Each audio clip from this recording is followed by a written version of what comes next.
नमस्कार। विधानसभा चुनाव को लेकर चुनावी हलचल तेज हो चुकी है और विधानसभा चुनाव में किसका पलड़ा कहां भारी नजर आ रहा है, क्योंकि 2026 और 2027 को लेकर काफी तैयारी की जा रही है और इन राज्यों में कहां किसकी सरकार है और किसका पलड़ा इस समय भारी नजर आ रहा है, क्योंकि इसी साल के अंत में बिहार चुनाव है और उसके बाद 2026 और 2027 की तैयारी शुरू हो चुकी है।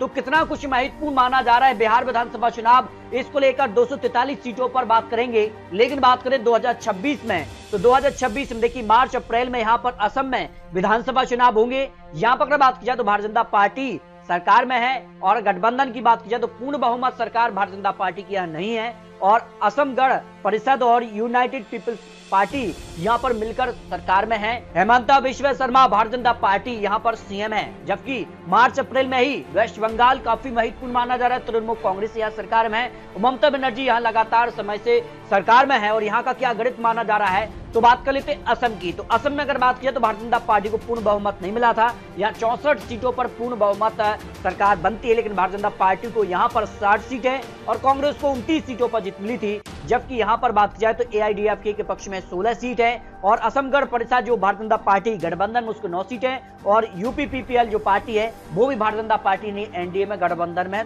तो 6 सीटें मिली थी। निर्दलीय के पक्ष में 1 सीट और अन्य के पक्ष में 5 सीटों पर जीत मिली थी। यानी असम में भी इस बार कांटे की टक्कर देखने को मिल सकती है। बात करें यहाँ पर वेस्ट बंगाल के लिए तो तृणमूल कांग्रेस काफी महत्वपूर्ण मानी जा रही है और यहाँ जिस कारण से दिल्ली विधानसभा चुनाव भारतीय जनता पार्टी जीती है और बंगाल को लेकर अब जीत का दावा किया जा रहा है। और यहाँ की अगर बात की जाए तो 2021 में जो विधानसभा चुनाव हुआ था तब तृणमूल कांग्रेस ने यहाँ पर 215 सीटों पर जीत हासिल की थी, जबकि भारतीय जनता पार्टी ने भी 77 सीटों पर जीत हासिल किया है। यानी इससे पहले उनके पास मात्र 3 सीटें थी और 2021 चुनाव में 74 सीटें ऐड की हैं। तो ये माना जा रहा है कि अगला जो विधानसभा चुनाव पश्चिम बंगाल में होगा वो काफी महत्वपूर्ण माना जा रहा है। इसके अगर बात की जाए तो देखिए यहाँ पर जो है 2026 में ही अप्रैल में यहाँ पर पौंडुचेरी में यहाँ पर चुनाव की जो रणनीति है वो शुरू हो चुकी है और यहाँ पर बात की जाए तो भारतीय जनता पार्टी गठबंधन में है। ऑल इंडिया एनआर कांग्रेस जो है उसके साथ भारतीय जनता पार्टी गठबंधन में है। और यहाँ पर बात की जाए तो जो पौंडुचेरी के लिए 2021 के रिजल्ट थे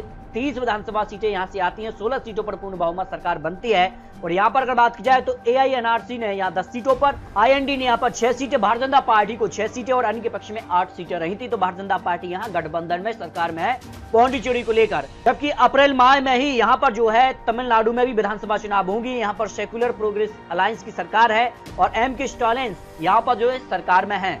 अगर बात किया तो यहाँ भारतीय जनता पार्टी सरकार में नहीं और यहाँ के आंकड़ों की अगर बात किया तो डीएमके ने सबसे ज्यादा 125 सीटों पर जीत हासिल करके सरकार में है और एआईडीएमके को 65 सीटें मिली थी, कांग्रेस को 18 सीटें, अन्य के पक्ष में 26 सीटें रही थी। जबकि मई में यहाँ पर जो है 2026 के लिए केरला में भी विधानसभा चुनाव की तैयारी शुरू हो जाएगी।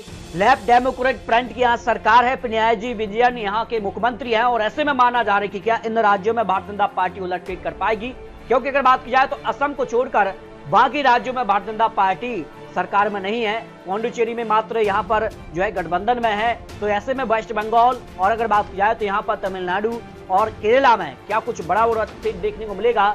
जबकि अगर बात की जाए तो यहाँ पर केरला को लेकर यहाँ सबसे ज्यादा सीटें यहाँ पर जो है कम्युनिस्ट पार्टी ने हासिल की थी, 62 सीटें, 17 सीटों पर कम्युनिस्ट पार्टी ऑफ इंडिया और कांग्रेस को यहाँ पर 21 सीटें मिली थी। इंडियन यूनियन मुस्लिम लीग ने यहाँ पर 15 सीटों पर जीत हासिल की थी। भारतीय जनता पार्टी का खाता नहीं खुला था।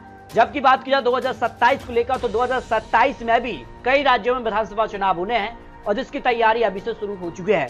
और 2027 में कई राज्यों में भारतीय जनता पार्टी या तो मुख्य रूप से सरकार में है या फिर गठबंधन में उनकी सरकार है। इसमें गोवा में अगर बात की जाए तो भारतीय जनता पार्टी यहाँ सरकार में है और यहाँ पर बात की जाए तो प्रमोद सावंत यहाँ भारतीय जनता पार्टी के मुख्यमंत्री हैं। 2027 में यहाँ विधानसभा चुनाव फरवरी में होंगे।